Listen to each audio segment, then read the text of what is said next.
Halo everybody, ketemu lagi bareng Mbak Yu di podcast seri Suka-Suka. Sebenarnya ini gue bikin karena satu, gue kepikiran, dua, gue mau lagi mood, ketiga karena ini adalah bahasan yang merupakan bagian dari podcast gue yang hilang kemarin, yang sepanjang 2 jam itu 3 kali tag dan itu 2 jam masing-masing.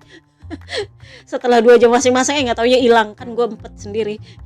Jadi mari kita bahas, mumpung ini ada update-nya dan gue lagi mood. Ya anggaplah gue cicil-cicil lah ya. Jadi ntar kalau pas review Al-Ghafri kita nggak puyeng-puyeng lagi bahas yang lain-lain. Oke, kita bahas soal juru drakor Marc Marquez. Kenapa gue bahas dia? Jadi di podcast sebelumnya yang hilang itu gue bahas karena dia memang yang menang di Emilia Romagna. Sebenarnya gue agak kasihan juga sih. Kenapa? Karena berita kemenangannya yang menurut gue itu milestone buat dia, buat Honda, buat petinggi Jepang. Kenapa?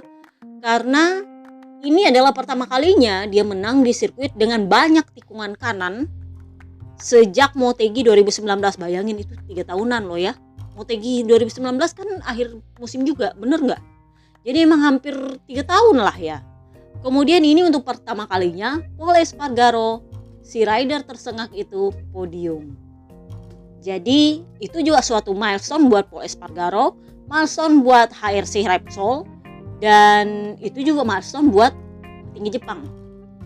Dengan kemenangan Marc Marquez di sirkuit Misano itu membuktikan bahwa lengannya itu sudah semakin membaik, meskipun sebenarnya menurut gua ya itu lebih banyak dibantu karena dia jeda sejak di Austin itu 3 minggu.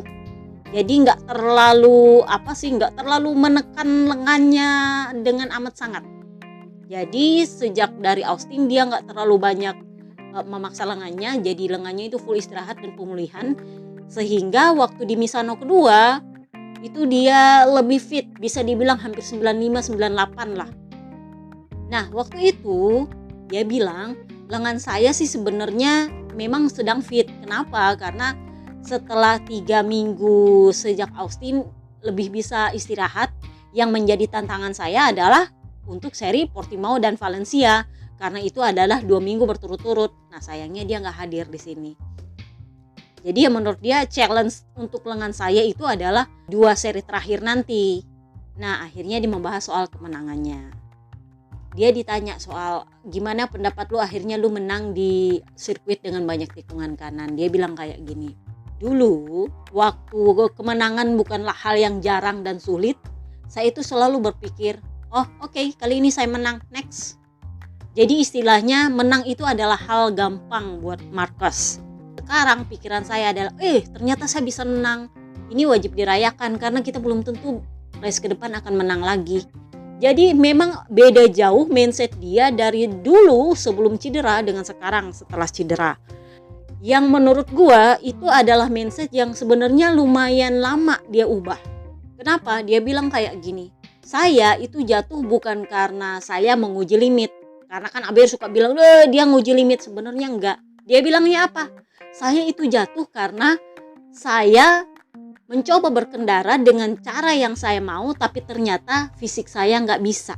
Jadi rasa sakit yang timbul itu membuat saya lebih menahan diri. Jadi dia jatuh bukan karena dia cari limit, tapi lebih kepada dia takut sakitnya nongol. Asal kalian tahu, gosip berhembus sepoi-sepoi, dia itu tergantung banget sama painkiller. Dan menurut gue itu akan ada sangkutannya dengan gegar otaknya sekarang. Sorry tuh saya ABR, lu kalau gak suka lu skip ini. Jadi menurut gosip berhembus sepoi-sepoi dia itu tergantung banget sama painkiller. Dan kalian pikir dari dia awal cedera sampai sekarang itu udah hampir 2 tahun loh. Bener? Dan selama itu kalau dia race dia paksa, atau kalau sakitnya kamu itu dia pakai painkiller karena itu sakit banget. Terus udah mulai wanti-wanti dia itu mulai setelah jeda musim teman-teman. Tapi dokter udah bilang ini infeksimu memang membaik tapi selalu ada. Dan sampai hari terakhir di Misano itu dia masih tetap infeksi loh ya. Dia sampai bilang ya memang ada wacana untuk melakukan operasi keempat, tetapi kita masih mengusahakan bagaimana caranya supaya saya tidak perlu operasi keempat. Kenapa? Karena dokter udah wanti-wanti. Sebenarnya bukan masalah cederanya ini masih parah sekali, enggak. Tapi dokter concern kepada ini infeksimu udah 1 tahun lebih loh, hampir 2 tahun gak sembuh-sembuh. Infeksinya yang masih ada, Bukan karena dia sudah prima atau dia sudah sepenuhnya sembuh, enggak. Kondisinya itu nggak pernah 100% karena infeksinya ada terus, dan dokter udah bilang ini udah terlalu lama. Lu harus hati-hati, jangan memaksa mengendarai motor seperti yang lu mau. Lu harus adaptasi sama badan lu. Jadi Marcus bilangnya kayak gini, saya nggak bagus performa itu bukan karena saya takut crash atau karena saya nggak cocok sama motor, bukan. Tetapi karena saya menahan diri saya dari rasa sakit. Jadi beda ceritanya, performamu jelek karena kamu mesti berjibaku dengan setup, berjibaku dengan kru, berjibaku dengan kondisi track, bukan.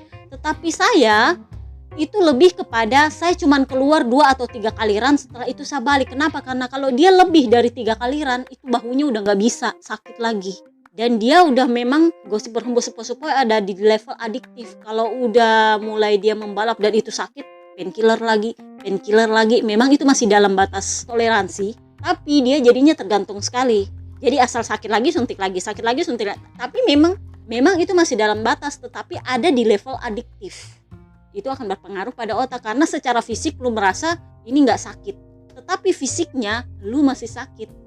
Ini yang bikin dia beda pemahaman antara dokter sama dia, karena dia merasa oh oke, gua bisa menang, sementara menurut dokter infeksi lu itu masih ada.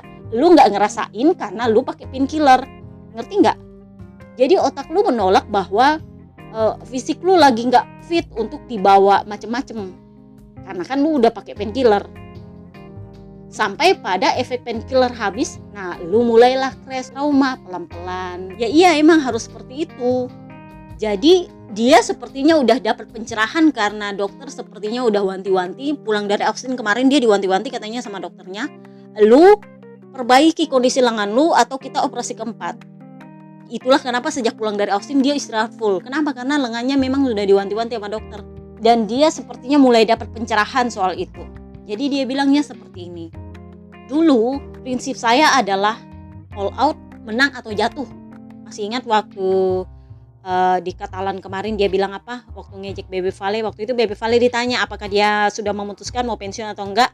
Jadi Bebe Vale bilang, ya kondisinya sekarang adalah ini belum jeda musim dan saya akan melihat apakah saya akan tetap melanjutkan atau enggak.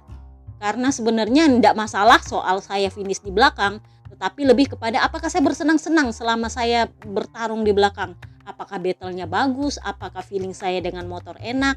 Tapi ya memang bukan mau saya untuk finish di 12, 14, bukan mau saya seperti itu. Tetapi lebih kepada apakah saya merasa bersenang-senang di atas track meskipun saya harus finish di belakang. Seperti itu sih kata-katanya Bebe Vale, masih ingat? Tahu nggak waktu itu Marcus Minya bilang apa? Dia bilang, saya mah kalau nggak menang nggak senang. Ngapain finishnya juga di belakang? Cuman ngabisin bensin, mending saya jatuh. Ingat? Dia bilang seperti itu. Dan setelah kemenangan Emilia Romagna, dia mengganti persepsi itu. Dia bilang apa? Dulu saya bilang menang atau enggak sama sekali, menang atau jatuh. Sekarang, oke, kita pelan-pelan. Kita lihat apakah kita bisa finish di 5 besar, apakah kita bisa tetap berada di atas track. Kalau bisa podium ya syukur. Jadi dia sekarang berpikir bahwa kemenangan adalah hal yang patut dia syukuri. Ya wajar juga sih kalau menurut gue. Karena pada akhirnya dia ada di posisi Bebe Vale yang ngerti bahwa podium itu nggak mudah, menang itu nggak mudah. Even dia pakai motor yang berkali-kali selama ini membuat dia jurdun. Jadi dia mengakui bahwa memang mulai dia sadar bahwa dia bisa membahayakan orang lain itu saat dia melakukan sapu jagat gagal ke Jorge Martin. Jadi dia bilang gini, iya salah saya sih, memang saya terlalu mepet sama Jorge Martin. Dan waktu itu kalau di kondisi normal itu saya nggak bakal jatuh. Tetapi bedanya adalah sekarang kondisi saya tidak normal. Jadi ya saya sampai pada titik ternyata saya bisa membahayakan orang lain juga ya. Saya tidak pernah menyangka seperti itu. Jadi dia mulai ada di titik gue nggak bisa sembarangan lagi nih. Kalau bukan gue yang crash ya gue bikin orang lain crash. Akhirnya dia sadar bahwa sapu jagatnya itu nggak bisa dilakukan sesuka dia. Kenapa? Kapan dia lakukan sesuka dia? Di saat dia tahu dia nggak bisa dan dia memaksakan, otaknya memaksakan karena dia menganggap bahwa dia sudah normal. Ternyata itu merugikan orang lain. Dan syukur-syukurnya RD ngelolosin dia lagi. Padahal sebenarnya itu layak lap penalti loh. Nah, akhirnya kita bahas lagi soal absennya dia di Algarve. Kemarin admin akun itu ngirimin screenshot dari sebuah fanpage, sepertinya itu fanpage-nya Jurun Rakor, yang bilang, ini ngapain sih heboh banget, Marcus nggak turun membalap aja hebohnya sampai seluruh dunia. Sebenarnya nggak bakal dihebohin kalau nggak ada yang disembunyiin. Jadi kenapa dia heboh? Ini kasusnya mirip seperti waktu dia patah lagi platenya di pertengahan musim kemarin. Itu dihebohin. Kenapa? Karena nggak jelas ini sebenarnya kejadiannya gimana. Oke? Beda cerita waktu dia pertama jatuh di Jerez kemarin, nggak terlalu diheboh-hebohin banget. Tapi yang dihebohin banget itu waktu dia bilang platenya pecah. Kemudian yang ini, yang tiba-tiba dia absen pada saat dia baru minggu lalunya menang. Jadi memang sebuah kontradiksi. Nah, yang menjadi kontroversi lain adalah karena sama seperti waktu platenya pecah, gak ada informasi gimana cerita itu barang bisa pecah atau gimana kejadiannya waktu dia jatuh. Masih ingat waktu platnya pecah, alasannya si Puig sepele banget. Tau gak apa dia bilang? Gara-gara buka jendela. Meskipun menurut gue itu gak masuk di akal. Kalau kalian ngintil gue dari zaman IG, gue udah bahas itu kan, gak masuk di akal banget nih buka jendela terus pecah. Ya akhirnya kita sampai pada oke, mungkin jendela yang dimaksud adalah jendela yang gede banget yang mesti digeser, ala-ala Jepang yang kaca semua, emang lu harus geser. Ya mungkin seperti itu menurut gua. Nah, yang ini juga sama mengundang pertanyaannya. Karena si Puig cuma bilang, dia latihan enduro. Terus dia jatuh, dia bangun, dia kebingungan, udah gitu aja. Jadi menurut kita kok agak-agak aneh ya penjelasannya. Kenapa? Karena kalau lu latihan enduro, lu kan mestinya pakai helm, bener nggak? Kalau lu jatuh, yang potensi itu adalah tangan lu patah, kaki lu patah, apalah patahnya. Karena memang letter switch-nya beda dengan letter switch waktu lu membalap. Tetapi helm, sorry tuh saya gue bilang, untuk sekelasnya Marc Marquez nggak mungkin helmnya ecek-ecek ala orang Indonesia yang sekali jatuh langsung pecah gitu. Bener nggak? Jadi memang ini mengundang pertanyaannya seperti itu. Dan Puig lagi-lagi bahasanya itu memang bahasa yang kok gitu menurut gue ya. Karena waktu dia bilang pelat pecah gara-gara buka jendela itu orang udah mikir, ngapain buka jendela terus pecah gitu kan, aneh. Sama juga dengan yang satu ini. Kok bisa lu latihan enduro, gak mungkin lu jatuh terus lu bangun dalam keadaan kebingungan. Kenapa? Karena kalau lu pakai helm, logikanya ya, kalau lu pakai helm, kalaupun kepala lu terbentur, itu mestinya keras banget sampai mampu bikin lu bingung. Biasanya sih, yang sering crash nih, yang sering jatuh dari motor, gue juga soalnya pernah. Kalau crashnya biasanya lu mungkin memang agak bingung, itu lebih kepada lu shock. Jadi lu butuh sekitar setengah jam, 1 jam gitu, sampai lu back your mind, oh iya, gue tadi kenapa. Tapi gak pernah sampai beberapa hari. Nah, masalahnya adalah si Marcus itu jatuhnya dari hari Sabtu dan dia medical check up di hari Selasa dan dia masih kebingungan.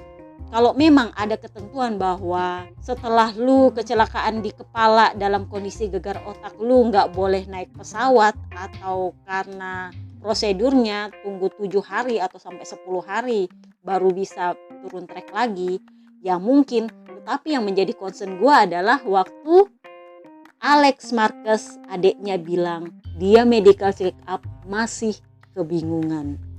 Sebenarnya kalau mau dibilang lupa ingatan ya enggak juga sih. Kabarnya dia sempat lupa ingatan itu waktu dia habis crash. Ya menurut gue itu wajar. Menurut gue itu adalah reaksi shock gue juga sebenarnya waktu berapa kali jatuh mikir dulu gue kenapa tadi ya. Jadi itu wajar. Tetapi saat dia medical check up itu apa sih kalau gue bilang, reaksinya yang lambat. Ngerti nggak? Gosipnya reaksinya yang lambat. Jadi kayak kurang koneksi. Lu ngerti gak sih kurang? Jadi kalau lu ditanya lama banget baru lu jawab. Seperti itu kabarnya. Mudah-mudahan gue salah gosipnya ya. Gue dengernya seperti itu. Menurut gue mungkin ada hubungannya dengan painkiller yang selama ini dia konsumsi. Jadi waktu dia jatuh ada benturan. Biasanya kalau lu gegar otaknya lama dan panjang itu sepertinya itu kena di bagian belakang kepala sama bagian tengah. Otak tengah sama otak belakang. Kalau di depan biasanya itu cuma sebentar aja. Tapi kalau dia ke otak tengah itu lebih kepada yang mikir-mikir berat. Jadi kalau misalnya lu ditanya terus lu nggak cepet jawab, itu biasanya dia kena di otak tengah. Kalau di belakang lebih kepada balance. Nah itu berpengaruh kalau lu naik motor. Kalau lu naik motor lu harus punya kondisi otak belakang yang balance. Nah, kembali lagi si Puig awalnya sih bilang kemungkinan di Valencia dia bisa turun lagi. Tetapi kemarin diralat lagi. Honda mengatakan menunggu hasil asesmen di hari Selasa. Jadi Selasa depan, apakah dia cukup fit untuk membalap di Valencia? Kalau enggak ya enggak. Menurut gue nih dia lebih baik enggak. Kenapa? Gegar otak itu menurut gue lebih membutuhkan perawatan yang lebih intensif. Jadi lu memang harus dalam kondisi reaksi cepat, terutama karena lu balap motor. Jadi lu harus refleksnya cepat, lu harus bisa jaga balance, dan lu harus bereaksi cepat. Lain refleks dengan reaksi ya. Reaksi cepat itu maksud gue kayak gini, lu ngintil pembalap, misalnya lu ngintil nih, lu ngerti jaraknya kira-kira ini aman untuk gua ngerem atau enggak. Itu reaksinya. Nah kalau refleks ya, kalau lu ngerem di tikungan itu refleks. Kemudian soal balance ya wajib karena lu kan bawa motor. Itu yang faktor yang menurut gue wajib untuk di asesmen dengan kondisi gegar otaknya. Karena gue setuju sama pendapat wakil ketua geng Alex Espargaro yang bilang sepertinya sih ini lebih parah dari yang dikatakan oleh Puig. Karena Alex Espargaro sendiri tahu bahwa kalau lu naik motor itu pasti lu pakai helm. Kalau misalnya kondisinya adalah patah tangan, patah kaki, kayak Bebe Vale waktu terakhir cedera itu kan karena dia patah kaki. Dan itu memang menurut gua wajar karena dia masih pakai leather suit yang bukan untuk balapan. Beda cerita kalau kondisinya cederanya lu di kepala, kan lu pakai helm, gimana model jatuhnya coba. Kalau kata si Puig sih pandang entengnya, dia bilang enggak, dia jatuh terus kepalanya kebentur. Menurut gua kalau kebentur kan ada helmnya, gimana cerita? Ya benar juga kata Alex Espargaro, kalau sampai dia gegar otak itu sepertinya lebih parah dari yang kita duga jatuhnya. Kenapa? Karena kalau sampai gegar otaknya lama itu berarti lu jatuhnya bener-bener jelek. Nah ini yang menjadi pembahasan media. Kenapa? Karena kurangnya informasi. Dia jatuh kenapa? Kondisinya jatuh saat apa? Kenapa bisa? Karena memang Alex Marquez pun seperti biasa. Waktu dia pecah plate kemarin juga Alex Marquez masih bisa ngeles. Dia bilang, oh Marquez itu waktu pecah plate saya nggak lihat karena saya lagi tidur. Waktu itu dia bilang gitu kan. Nah sekarang dia bilangnya apa? Oh saya nggak nemanin dia latihan karena dia latihannya di sebuah sirkuit yang 5 menit lah dari rumah. Jadi saya nggak ikut karena saya memang latihannya bukan latihan motor. Saya lebih memilih gym. Jadi emang nggak ada informasi mengenai kondisinya. Beda Bebe Vale waktu dia cedera kemarin, cedera kaki, dia bilang apa? Oh iya saya kemarin salah nikung, akhirnya kaki saya nyangkut, ya udah patah. Jadi memang udah clear, oh dia jatuhnya kayak gini. Nah sementara Marc Marquez dari kondisi plate-nya patah yang dulu dan juga sekarang waktu dia jatuh itu nggak ada yang ngerti ini kenapa bisa jatuh. Alex Marquez cuma bilang oh, dia nggak sama saya latihannya, dia latihan sama juara enduro siapa bla bla bla Garcia gitu namanya. Dan si Garcia ini ditanyain juga nggak mau diwawancara. Jadi menurut para media, oh ya ada yang disembunyiin sih, ini sebenarnya ada apa? Garcia juga nggak berani salah ngomong. Ya wajar juga sih kalau menurut gua. Ntar salah ngomong dia dituntut Honda kan berabe. Sementara Marc Marquez sendiri nggak mau diwawancara secara jelas. Ini sebenarnya ada apa? Waktu plate-nya patah kemarin juga nggak ada dibahas. Cuma Puig aja ngomong. Dan gue setuju dengan pendapat beberapa orang, terutama member yang bilang kalau udah Puig yang ngomong biasanya ada yang disembunyiin. Iya bener juga.